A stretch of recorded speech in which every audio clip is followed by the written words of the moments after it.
What's up, nerdy bunch, nerdy sports audience? I'm your host, Tim, and joining me as always is my best friend, Scotty.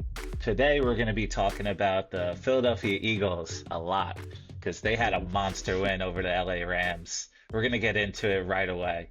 But some jam-packed NFL podcast coming at you right now. So, Scotty, let's start it off with the Beast of the East, the NFC champion, the actual Super Bowl champion. Jeez, Just the giving truth. them a little less credit than they deserve. So I guess we'll start it off. We thought the Bucks were going to be the biggest challenger for the Hmm. NFC Championship when it comes to who's going to beat the Eagles. We got the Yes. Rams this week. We got the Bucks coming up right next. Do you All the still have the Bucks challengers. as number two? Did you get a little juice? Do you I feel do. better about the Rams? Where are you at right now? Right. I still have the Bucks at number two. I think the Eagles have that amazing comeback, which at halftime I'm like you start wondering like, oh, I'm gonna have to drop the Eagles down a little bit on like the power rankings here. But they have the great comeback and they're the champions, so you have to have them far away number one. I have the Bucks number two. I know people will be like, oh, but they almost lost to the Jets. But I think it's fair to remind people that this Bucks team is missing three offensive linemen, Chris Godwin, and then at the end of the game, Mike Evans leaves the game. So when you add that in, at this point, when you have that many injuries, it's more about just winning,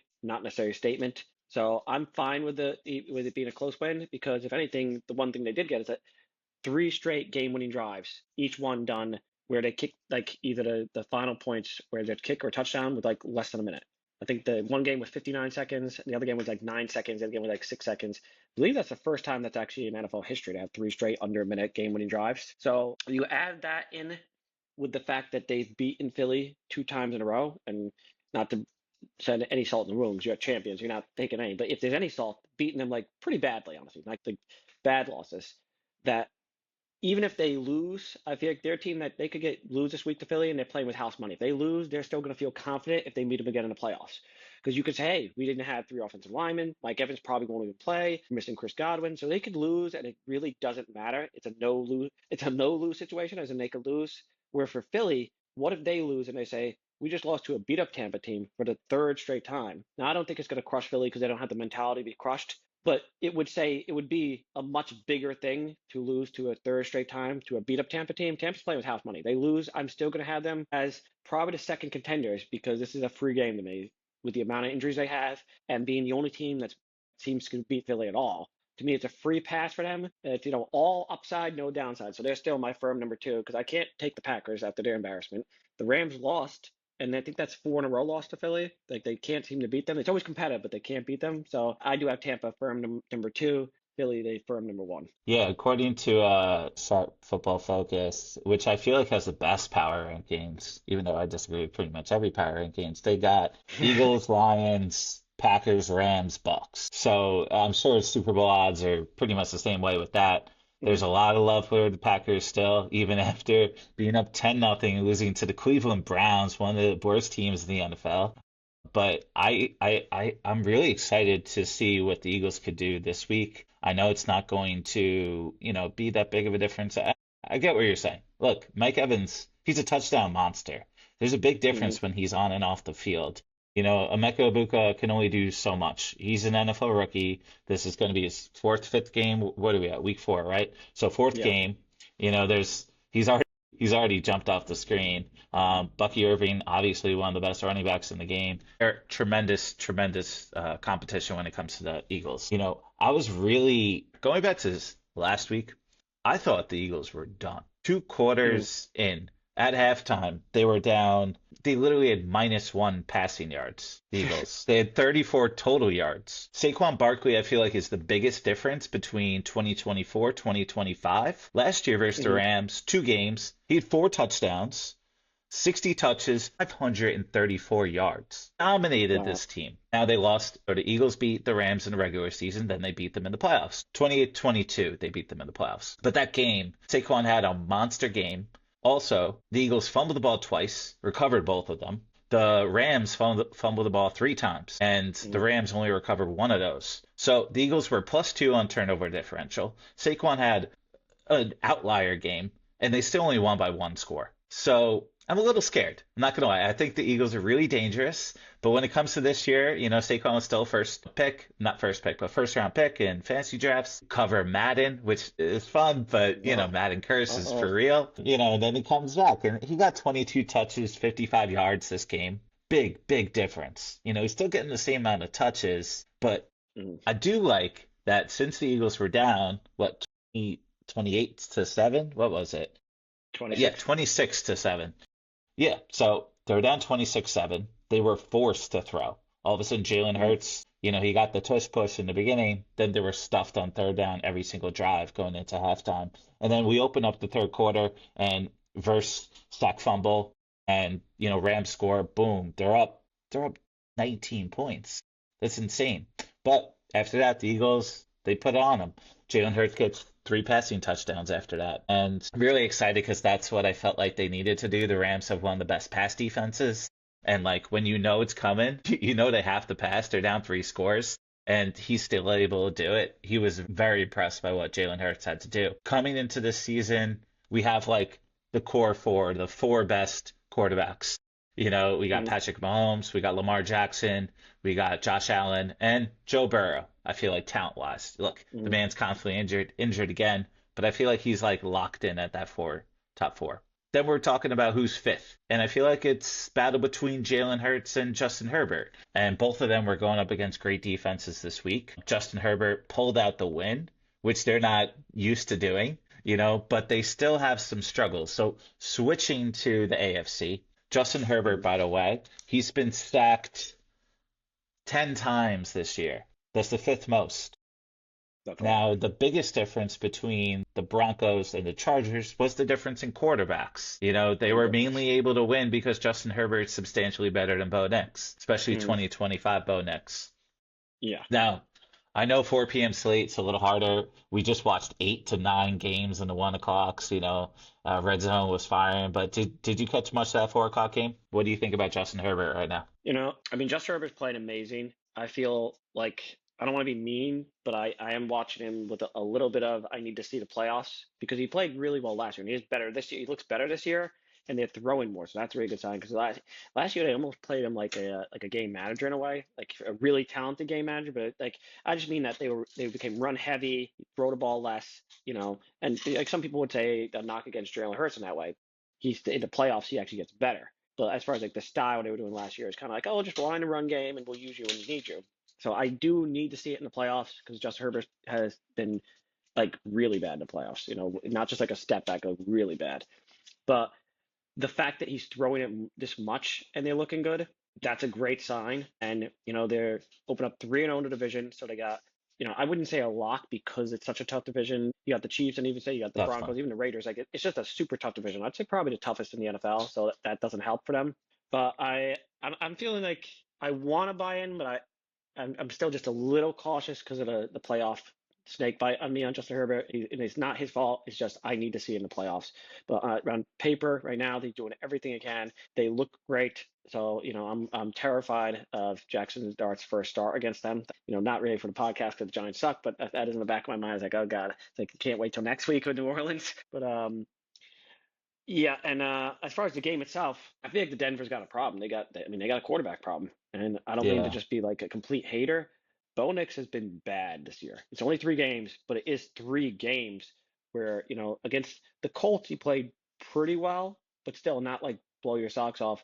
And he's got 2 games under 200. 2 games with a under 90 quarterback rating. Like he's not playing well. I mean, it's clear he's not playing well. That defense is still playing great, and that's an issue. We look at CJ Stroud and we were questioning him now, pulling back a little. Like he's getting a sophomore slump. He was a later pick, so he's going to have the doubt to start with. As far as I think he was a sixth quarterback taken in that draft, and he's already had his skeptics heading into last year. He overachieved, but we have to remember, you look at that schedule. He didn't beat a playoff team last year. They were 0-7, I believe it was, against playoff teams. I'm discounting week 18 against the Chiefs where they had put in a bench. So I'm not giving that a win or a loss. I'm just saying put that aside. I believe it was 0-7. So I feel like I've been saying all year that I'm not a fan of the Broncos. I don't think they're that good of a team. I feel like there's a little bit of fool's gold that everybody was hopping on them. I think they were sixth Vegas favorite in Super Bowl preseason. Like they're way overhyped. I've been saying that since our first podcast that I'm not buying them. I think they have a quarterback problem. even if you make the playoffs, I don't see how this team can compete for a Super Bowl when a lot of people really thought they were like an up and coming Super Bowl team. Not with that quarterback play, and not to put out all one guy, but I know about bad quarterback play. I'm a Giants fan. It doesn't win games. It doesn't work. I don't like what I'm seeing. Yeah, right now the Broncos are 1-2. They're looking like a team that will either just barely miss the playoffs or just barely make the playoffs and definitely not win a first round matchup. They're in like the Pittsburgh Steelers, like kind of, power rankings right now, competing with like the Jaguars. And what you were talking about, Bo Nix, reminds me a little bit of CJ Stroud. CJ Stroud, Mhm. amazing rookie year. Bo Nix, amazing rookie year. But then all of a sudden, they can't really protect him and he's unable to do everything that he needs to do. The Texans are definitely one of our least favorite teams. They're not even a top 20 team. They're one of the worst Yeah. teams in football, I feel right now. But we get RJ Harvey coming to Denver this year, great rookie Mhm. running back, and we think, okay, Bo Nix is going to take another step up because we never really think rookies are going to digress. We don't really factor that in too much. We always think hopeful, especially preseason. But then a couple weeks in, everybody overreacts after 2, 3 weeks. All of a sudden you end up spending $80 on Trey Benson, even though he's on a shitty Arizona Cardinals team. You're dropping all the fab on him. But I don't knock you for Butthurt that. about But that. we have some information now. So when it comes to And fantasy, Bo Nix yeah, was like the fifth, sixth I got to jump in here quarterback. for a second. Go for it. You mentioned the CJ Stroud comparison, and I mentioned it first. But my one problem in there is CJ Stroud has a slight benefit. And you mentioned the line. You mentioned Bo Nix's line. They were ranked number 2 by PPF entering this year. So he's supposed to have a Exactly. great line. Good point. Like Yep. CJ Stroud could say, "Oh, I'm getting sacked to hell." Bo Nix is supposed to have a great line. So hmm at least CJ Stroud could say, "If I had a great line," Bo Nix is like, "Well, what's the problem? You got the line." And you could say the weapons could be a little better, but he has protection. Yeah, Cortland Sutton balled out. He had So. 6 of his 8 targets he caught for 118 yards and a touchdown. He had a great game. And the Chargers have an amazing defense. But the Broncos are supposed to be a Mm. great defense too. They just haven't lived up to it. Now it's still early, but I'm feeling a lot better about the Chargers than the Broncos. A lot, a lot. Like it's a whole gap difference. Yes, the Chargers are 3-0 and they only won by like 3 points. They only won by one field goal, but Herbert was able to come back and he wasn't able to do that last year. And Bo Mhm. Nix, bringing up fantasy, was the fifth, sixth quarterback taken. Now he's 25th, even though it's Oof. only been 3 weeks. He's behind like Carson Wentz. He's behind Spencer Rattler, who's lost How his about that? first 9 games. Spencer Rattler is looking to get the record for most losses. By the way, do you know what the record is? So Spencer Rattler's I don't 0-9. know, but I'm worried that it's a giant. So. No, it's 0-15. 0-15 is the record. Kaiser has the record for Uh, most losses before getting the first win. He actually retired after going 0-15. There's another quarterback who has 0-15, but paper somewhere else. But I think if the Saints are really going to give him that, if the mhm. Saints are going to give him the keys right now, like he already has for the first 9, I think he could easily go It's in 0-15. sight. The record's in sight. The Raptors in sight. But yeah, so basically, I think we can move on to my favorite game going Mhm. into last week. We were talking about the Lions and the Ravens. Now, for me, it's the favorite game because they're two polarizing teams. The Lions lost their offensive coordinator, their defensive coordinator, everybody's talking about it, and Dan Campbell wants to prove something. They put up a 52 piece, and now all of a sudden they're playing the Super Bowl favorite, Baltimore Ravens. They come in and they blow the doors off. Now, yes, they only won 38-30, but they also scored 4 rushing touchdowns. And I feel like the Ravens were just pushed back the whole game. Both David Montgomery and Jahmyr Gibbs both absolutely ran everywhere they wanted to. And Jared Goff was 20 for 28, 202 yards and a touchdown. Amon-Ra St. Brown, one of the best wide receivers in the game. This team is very talented, but we were worried if coaching was going to be able to bring them to the promised land. Now all of a sudden, Sharp Football Focus, third best team in the NFL. The Ravens dropped to fifth behind the Chargers. Do you think that's accurate? What'd you take away from that game? Okay, this is my crow that I'm eating right here. Okay, because I I believe I brought up intentionally about the coaching. It's like, we can't look at how coaching affects things, previous years and whatnot. But I mean, major credit to Dan Campbell. And everybody thinks he's a great coach, but they also kind of see him as almost a little like a he just motivates. He's not the brains. I don't know what I mean, but I see him as like muscle brawn over brains. It actually there's a similarity, there between your guy Nick Sirianni. If you remember, they Yeah, both had press totally. conferences that same year, and they were both saying those were the worst two press conferences that were ever seen. And now you could argue they're two top five coaches, I would say. So it's kind of funny that way of that, don't judge a book by its cover by press conference.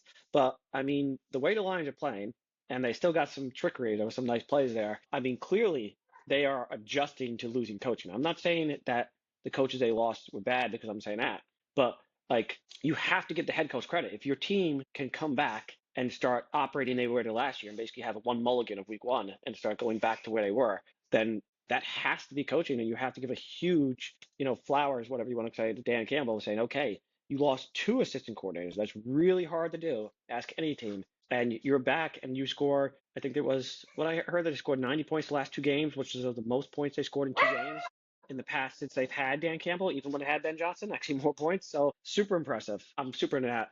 Yeah, that game, if you stayed up, it was not as close as the score. They had control the entire time.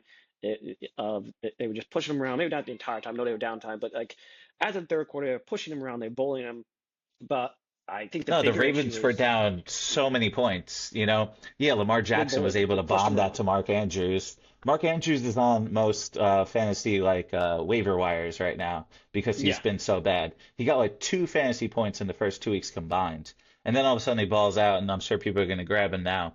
But no, the Ravens were it was garbage time touchdowns. They yeah. were they were Those getting demolished. And speaking of sacks, Lamar Jackson is second in sacks. He's been sacked 15 times this year.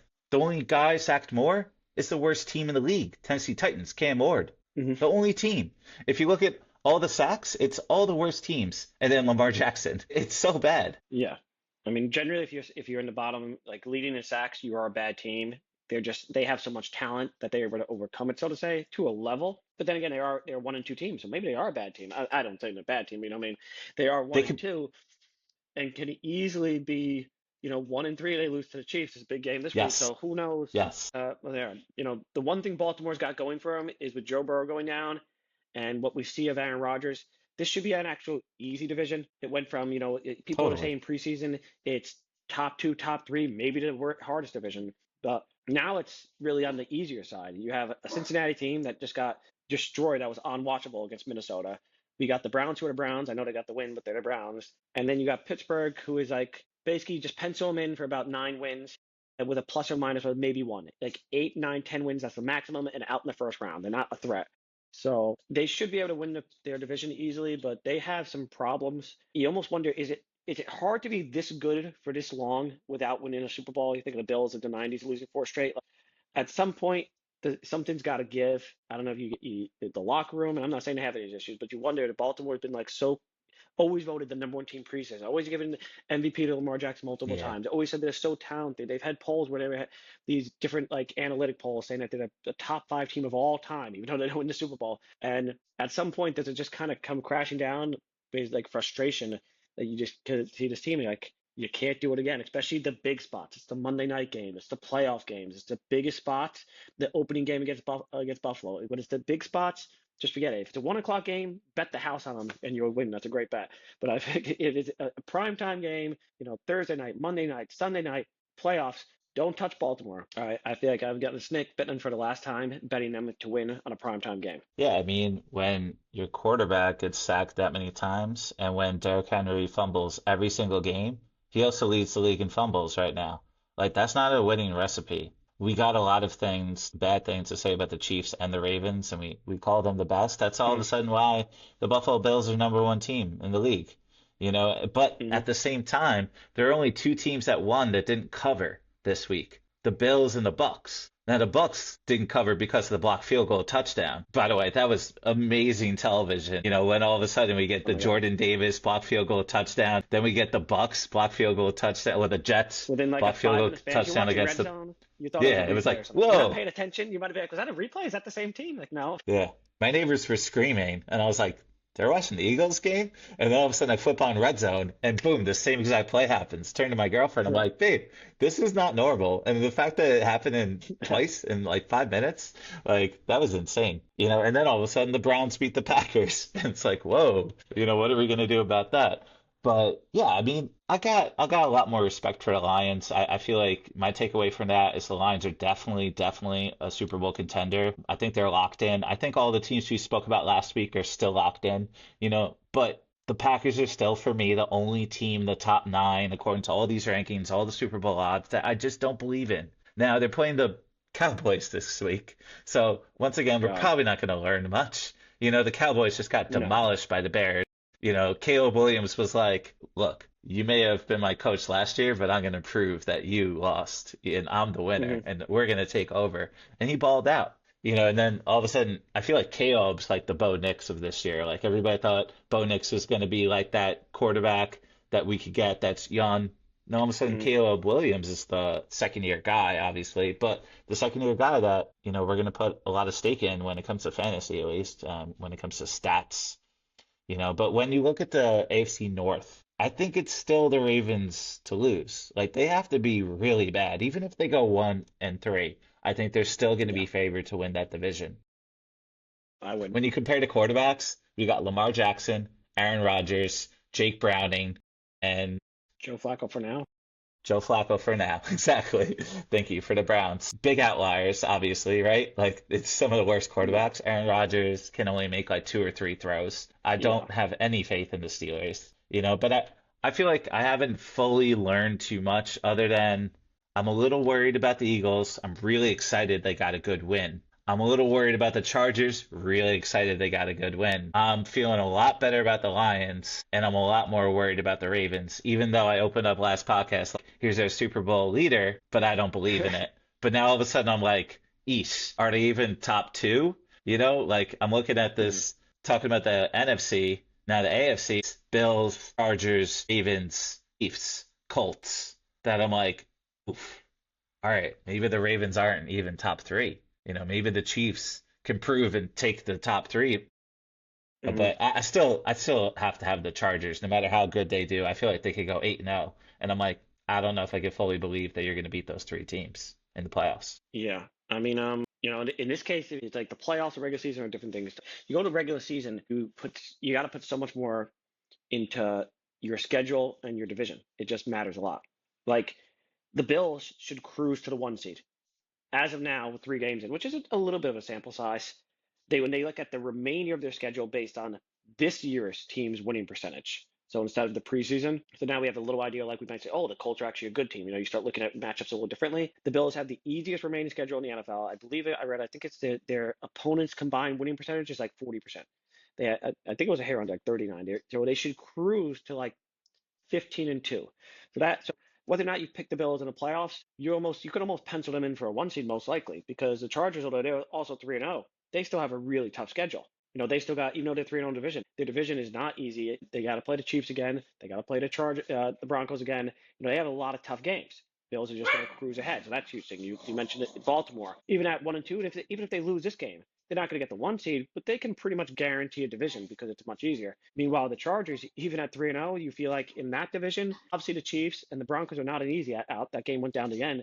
That they're going to be fighting so much harder. And you know, I wouldn't consider touching the Chargers to get the one seed, even though they are 3-0, because I just think they're going to have such a hard path. So I think the Bills can almost guarantee the one seed. Baltimore can guarantee a playoff, at least walk into the playoffs. Not a one seed, but they can walk in. They could rest probably week 17 and get in at like 10 wins, or I guess week 18 now. So that's a huge difference. Then you jump to the playoffs. You got Justin Herbert. I got to see it first. Or he's had his playoffs issues. So you start lining up. Is this finally the year that Josh Allen burst through? Talking just AFC for now, because he's got the division lined up. He's got the one seed lined up. His opponents are two people that have playoff struggles in Lamar Jackson, Justin Herbert, and then the boogeyman, some say, would be Kansas City, who, if he could win that division and have home field, I mean, not the division, if he gets the one seed, sorry, not the division, if he could win the one seed, have home field, this could be Josh Allen's best shot ever. It's kind of lining up like it's all meant to be for the Bills to cruise into the one seed and have a chance to actually get back to the Super Bowl. I wasn't super impressed with their Thursday performance, but I think that if you're the Bills, you got to be the happiest team here. You got extra rest, the easy division, easy schedule. You're just cruising along here. Yeah, and everybody's looking to kill the Chiefs right now. Everybody was saying the Giants were going to overcome and beat them this week. And honestly, Oh, I know you're saying Jackson Dart's not a big topic. I think that's the biggest news of the week. I called it on our podcast almost a year ago at this point. Hmm. I'm like, look, you got to love the pick that the Giants made, and I think you're going to win tremendously, not getting Shador Sanders, but getting Jackson Dart. Jackson Dart fits Hmm. Dayball's system a lot better, and Dayball's like, look, I can make it work with Josh Allen, and Josh Allen sucked for a few years, then all of a sudden was the best quarterback He in did. football. So I think, when it comes to Jackson Dart, even if he doesn't win games, it's still more exciting. It's still a win for Malik Neighbors. Malik Neighbors is still leading, well, not leading the league, but one of the top three, I think, in targets. It's like Puka Nacua. Chris Olave is number one. Puka Nacua is number two, and I think Neighbors is number three. So he's going to get targeted. Like Dart's going to throw darts at Neighbors, no problem. Hmm. And I think when it comes to the Chiefs, that was a big win. Yeah, it's a good Absolutely. D line, and Brian Burns is incredible. Dexter Lawrence is incredible. Carter is getting a lot of attention, being one of the best rookies coming into this year. That's an amazing D line, and the fact that you're still without Rashee Rice, you're still without Xavier Worthy because he was knocked out like first play of the league. Hmm. They're gonna be fine. They're gonna come back. Week 6 is when I'm gonna start paying attention to the Chiefs a lot more, where I'm like, all right, here's your time. You've been one of the leaders. Prove to people that you can make it back to back to back to back and not have a Patriots like season where the Patriots would go to Super Bowl in chunks. You know, it makes Hmm. sense. It's hard to do what LeBron James did, where you're going to the championship game 8 years in a row. It's almost impossible, especially when with football, where there's so many outliers. The best teams are always playing the other best teams. Injuries happen consistently. There's so many people that are out, season-ending injuries, consistently. There's a reason why, once again, Trey Benson deserves $80. He deserves $80, even though he's on a shitty team and you want running backs on good teams. And the Cardinals, I think, are going to get demolished. I do want to go into next week just to see where some of your favorite bets are. But I think the Seahawks were one of my big winners of the week. Now, they won by 31 points. They were favored by 7.5, sure, but they won by 31. And that defense is for real. And they were really proving it. Now, Sam Darnold is still one of the worst starting quarterbacks in the game. Jackson Smith Hmm. and Jigba is one of the best, another target monster, one Hmm. of the best wide receivers we got, like fantasy wise. Kenneth Walker, we're waiting to get injured, but he's still healthy right now. I Hmm. think one of my favorite bets is picking against the Cardinals this week, especially like Trey Benson's going to get a lot of love, but like James Conner's a big difference maker. And Trey Benson Yeah. definitely has the ability to like launch for big touchdowns, but Kyler Murray is one of the least consistent players in the NFL. I don't want anything to do with this guy anymore. And Well, Harrison, I can't have faith in him either. I mean, the positive for the Cardinals is the new Call of Duty doesn't come out until I believe November 4th or something. So you probably got another month of Kyler Murray being somewhat good. So don't sell it yet Good point on him, there. Good but point there. uh, you know, if I, Seattle, that defense looks great, and some rankings Yeah. have them as like second or third best in the league, depending how you look at it. And I'm not sure Sam Darnold is that bad. Like I don't think he's last year good, but No, I'm not saying he's that if bad, you, like performance wise. He's one of the I mean, worst starters. yeah, but he's just got to Yeah, play.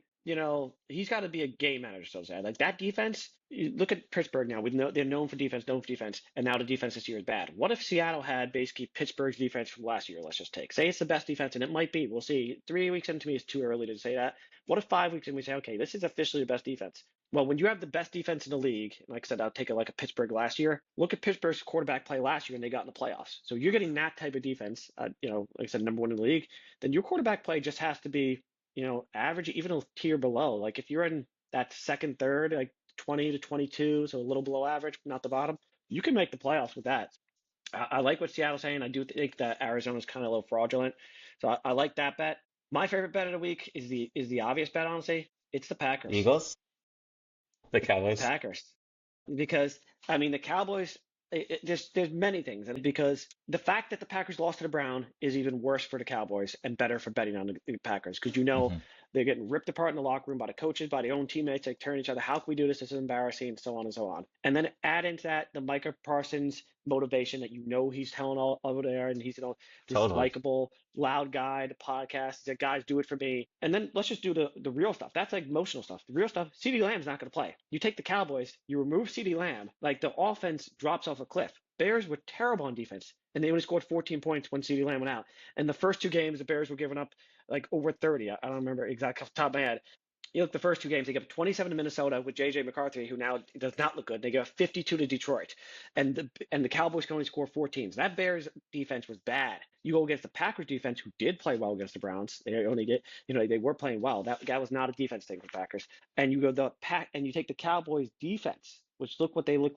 Russell Wilson looks like Joe Montana or something, throwing up 450 and touchdowns. I don't Hmm. see how this is not. I think it's going to be close to like 21. I think 14 is a guarantee. And right now you can get the hook at 6.5. So you can get that 7 point spread. And to me, that is the biggest lock of the week. And I know a lot of people they look for like underdog locks or something closer to me. I don't see how they don't just demolish them. That lack of CeeDee Lamb, the Cowboys can't move the ball. They only scored 14 against the Bears. The Bears gave up 52 the week before and 27 to JJ McCarthy, who has had one good quarter and 7 really bad quarters. I just think it's going to be a complete demolish. And even on a backdoor cover, because of Micah Parsons, it's the type of team that I'm not saying they're running up the score, but maybe kind of like it's the type of team that's like if they're up 14 with a minute left and it's the Cowboys game ball, they're going to play really hard and say no garbage touchdown. We're not going to let you do the backdoor cover. We want to make you pay.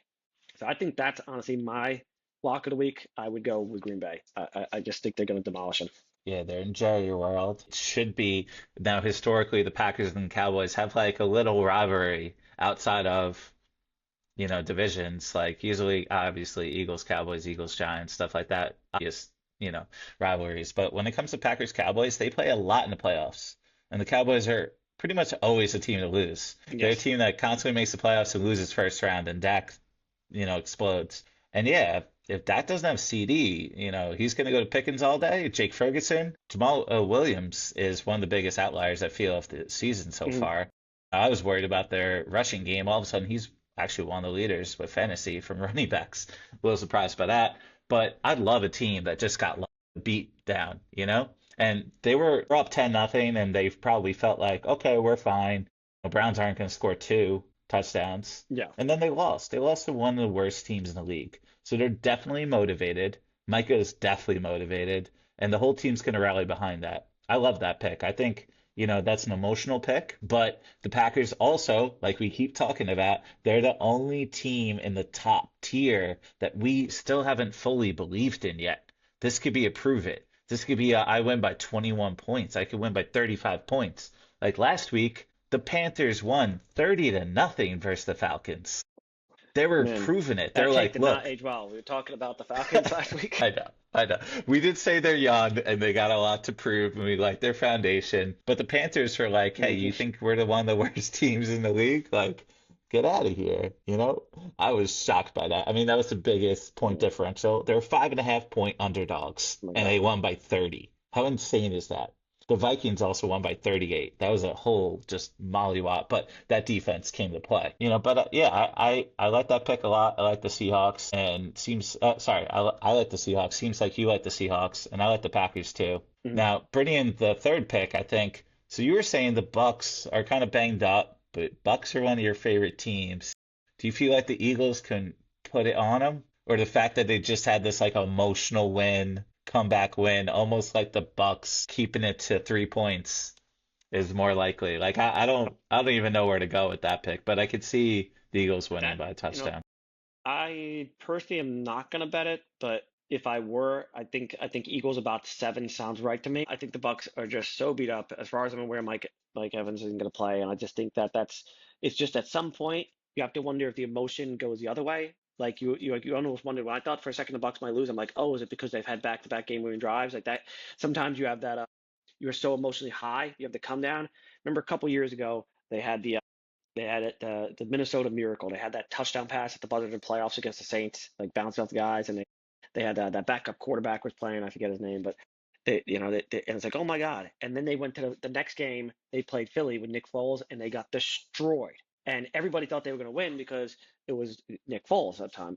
But a lot of people were saying was the come down too high because they had that incredible, like people were celebrating the street and whatever, and it was just such a come down. So when you have 3 straight game winning drives, that's really hard to keep that momentum going. Plus the injuries, I think Philly wins, but not that you could, I feel like it's almost impossible to knock Philly this year, but if you were to knock Philly this year, they haven't been stomping teams. It's been really like one possession games. So I think Philly's probably more of a win is a win, almost like the Chiefs last year. Hey, we just want to win. We don't care if they're one possession games, and can't seem to be doing blowing teams out. You know, like Chiefs last year, they were 15-1 before their last game, but they were all like one possession wins. So I think Philly probably has a comfortable seven, if that makes sense. So it's like they're always up the whole game, but they never pull away. I think that would be a fair number, but I don't want to touch this one.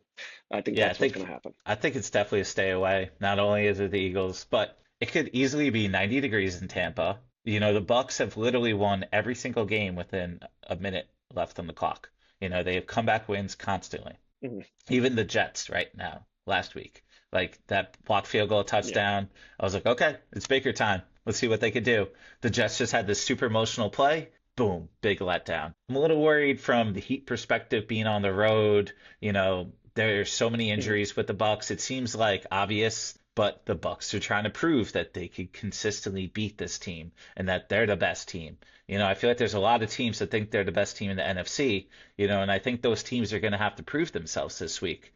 You know, I feel like the Rams are also a team maybe we could look at, but they're playing the Colts, another team I like. So I feel like that's a bit of a stay away. 3-0 Colts, 2-1 Rams. Rams favored by 3.5. Rams hosting them, but the Colts are one of the best defenses. Rams are still a good defense. Yeah, the Colts have Daniel Jones, but you know, the Rams should win, but once again, they just had this like really emotional game. And the Colts have been steamrolling over teams. They're really proving themselves. I feel like that's a bit of a stay away. It's an interesting game. I'm excited to Yeah. see it, but I think that's a stay away. Also, the game of the week, Hmm. Ravens Chiefs, feel like it's a bit of a stay away too. Yeah, I want to pick the Chiefs, but the Ravens really need to prove themselves. They need ball control. Yeah. They need to protect, you know, Lamar Jackson. And Lamar Jackson right now still isn't leading the league in rushing yards. Patty Mahomes is. So I know Hmm. Lamar could easily run for like 200 yards and have like this monstrous game. So I kind of want to stay away from that because I feel like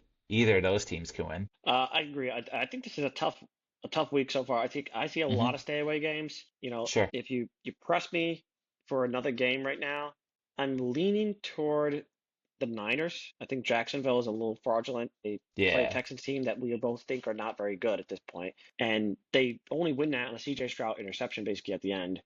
So I know the Niners are beat up a little bit too, but I think it's only 3.5, and I could see that happening. Like the Colts, I'm staying away from that game also, like say, because it's like if the Colts are who they are this year, then I can't touch it all. Or are they gonna any day, any second could be pumpkin mode for Daniel Jones, so you don't want to touch that. Baltimore has all the motivation in the world now, and not that the Chiefs don't, but then they also, I was just saying how they struggle in prime time, so that's to be a stay away game. So there's a lot of I honestly I don't like this week here.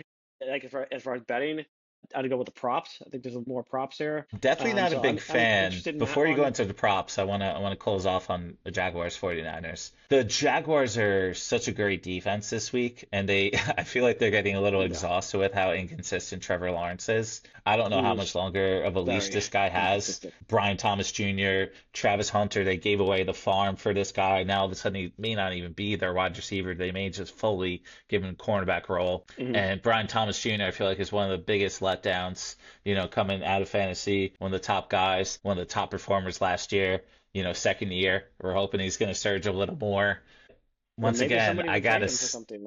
I would think about that. I've been trying, trust me.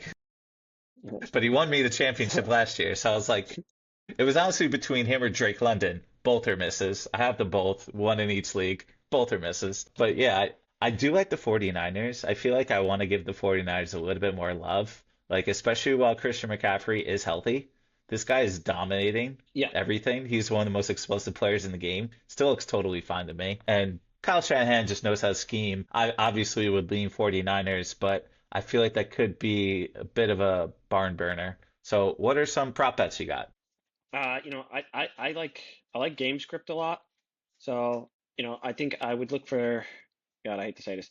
I'm gonna go for the Chargers looking at Hampton here. Fortunately, Harris went down for the year. I believe it's the Yep, year. yep. Torn Achilles. So like you're always gonna bring in another running back. But first week they might not know the playbook 100% well, so I think they'll get extra touches. I think they're going to beat the Giants. That's actually probably, if we're looking at bets, could be easily over 7. So I think that could be good. Uh, What's his rushing yards? so I like that one. I should have brought this up sooner, but I think he could get carries. And honestly, I would probably go for receiving attempt. I mean, sorry, rushing attempts, even though He's it 42 certainly could carries right carry. now. Yeah, but I like Yeah, that. If they're even though up he's by a certainly caught lot, enough. Yeah, you say, okay, you're up a lot, then that's how you get the game. You just rush it like that. So I like that one. I mean, again, one of my favorite parlays is I take Detroit, I take both their running backs, and I do them both on an alternate line. So I normally do like 60 for Gibbs, 40 for versus the Montgomery, and if you Browns. split it like that, you get Yeah. about an even payback instead of going for one. Because like last time Montgomery suddenly has the monster game. So if you pick both, Gibbs is normally the one I put a little more on because he's the heavier guy. I like that one. Tends to work pretty well. But the Browns do have So a that's great one I like. defense, and the Lions are coming off an emotional win versus the Ravens. The Lions are But I coming know what you're on an saying. I emotional get win, it. It's a good team versus a bad but I team. They're probably going to run a lot. They do do have feel two of like the best running backs in the game. if there's any team that can stay emotional, it's Dan Campbell. Like he could keep it at 100 for 17 weeks straight. Because I remember last year, the end of the season, people wondered if the Lions could do it back-to-back games because they had the game before Minnesota they played and like why'd they play so hard? Because they could have actually just benched people and like win and win. They go for it So every Hampton's time. They rush don't care. attempts is at 15 attempts, by the way. He had 19 in the last game against Denver, 15 in game one, 8 in game two. And game two was again Najee Harris, I think, had like 6 or 7 attempts. So I think he can get the 15 comfortably. I'd take that over the yards. And the Giants, by the way, on yards are 28th against the running back. So yards, the Giants are 28th against running back. I think Hampton Yeah. could be a good pick there. So I do like that one. I mean, there's a lot of stay away games here, but I think Green Bay, I would look at, I'm going to continue with the run, either running or passing, like anybody on Green Bay. The Cowboys defense is so bad that I think you could go for a number of players. You could look at Jacobs, probably attempts again. He hasn't been crushing the yards, but I think you could look at him at attempts. He might hit that. Or you could go for any of the receivers because the Cowboys are terrible at that. You could Or flip just it and say Jordan the Love Cowboys have to passing throw the yards. entire time. So just go for Yeah. like, Dak or maybe the tight end there, Ferguson. I think there's options over there that I like too. Fergie's the guy to go. Because and you can always get those garbage yards when the other team's really like, all right, we'll let you have it. So I think those are good things. A bet I've made every week so far has been Baker Mayfield 1 touchdown, and then I normally combine it with something else. So even though I think the Eagles win, I take like a Baker Mayfield touchdown and something like I've been combining it with Bucky Irving at 40 yards. That normally works. Probably go with it in Buka. I mean, he's the only receiver now, so you can do like Baker Mayfield touchdown. You do it at 40 yards. That's normally a good payback, even if Philly wins. Or you can do a Baker touchdown, and you can do a Jalen Hurts touchdown because the tush push is still working, and that pays back 1-1 if you just do one touchdown each. It doesn't have to be even because the line's like 1.5, but you do 1-1. Those are good bets. Alternate lines for any game that you think is high scoring. You can pick a single team. A lot of people don't bet this. So you can just say, I think this team is going to break something. So sometimes I'll do a parlay of my four favorite teams at 13.5 point over each. And that's normally if you do 4 teams at 13.5 over, that'll pay back 1-1. So you can say, okay, who's going to guarantee score points? And you could go down the list and say, oh, the Packers are going to score. Packers are going to score the Colts or Rams. Go down. Each getting, say, 14. That should be easy. That's a good payback. I really didn't go through enough props entering this conversation, so a little call card, but that would be some things I would look at. No, it's some good stuff. I feel like even like Jordan Love or Geno Smith, I think they're due for a good passing game. Geno's We been don't great on know, the yards. yeah, we don't know who they're going to throw I don't know to, about the wins, but but the yards, if you go with yards, yeah, Geno just throws a lot of picks. That's his big Achilles heel. it's But almost like there's a I little bit like them of both this Jameis week. Winston in him. A little bit of that Jameis Winston way back when he had with the Saints. Remember he had like 5,000 yards, but he led the league in picks. It's a little bit of just keep throwing it up there. And for fantasy, hey, yards is great. But Lamar Jackson may be one of the biggest sacks leaders, but he also leads the league in passing touchdowns. He's got 9 passing touchdowns, 1 rushing touchdown. There's only 13 guys with a rushing touchdown. Obviously, Jalen Hurts leads the league with 4. Let the tush push is always the win. We got to go against Barkley. So going back to the Eagles, I don't know if you have anything else, but I could just wrap the Eagles up here. Sure, wrap it up. All right. So with the Philadelphia Eagles, yes, I'm worried about the Saquon Barkley digression this year, but I feel like this is Jalen Hurts' big year to shine. He just won the Super Bowl, and Okay. he is once again shit on every single week. People are like, can he do it? People are hoping. I'm sure everybody was like writing the script already. Ooh, would Geno Smith be better on the Philadelphia Eagles than Jalen Hurts? This guy just won the Super Bowl, and yet people are still doubting him. And now he had his time to shine where he was forced back against the wall. He had to throw it. First one of the best pass defenses, and he still got it done. And now this week he's got the Bucks, and he could do it again, and he could do it again, and do it again. Like every single week, he's gonna have to prove himself. Like, we're not believing in the Eagles. We're not believing in the Packers. We're not believing in the Lions. They could skyrocket. Mm. I think the NFC is a powerhouse right now. We've talked about so many great teams in the NFC, and we have so many question marks when it comes to the big teams of the AFC. I think the NFC is the king right now. It's not like basketball. It's not the West is totally dominating versus the East is nothing. But I think the NFC is going to take the title this year, and I think the Philadelphia Eagles can go back to back. Back to back's tough. Since what, 2000? You got Patriots and Chiefs, the only teams to do it.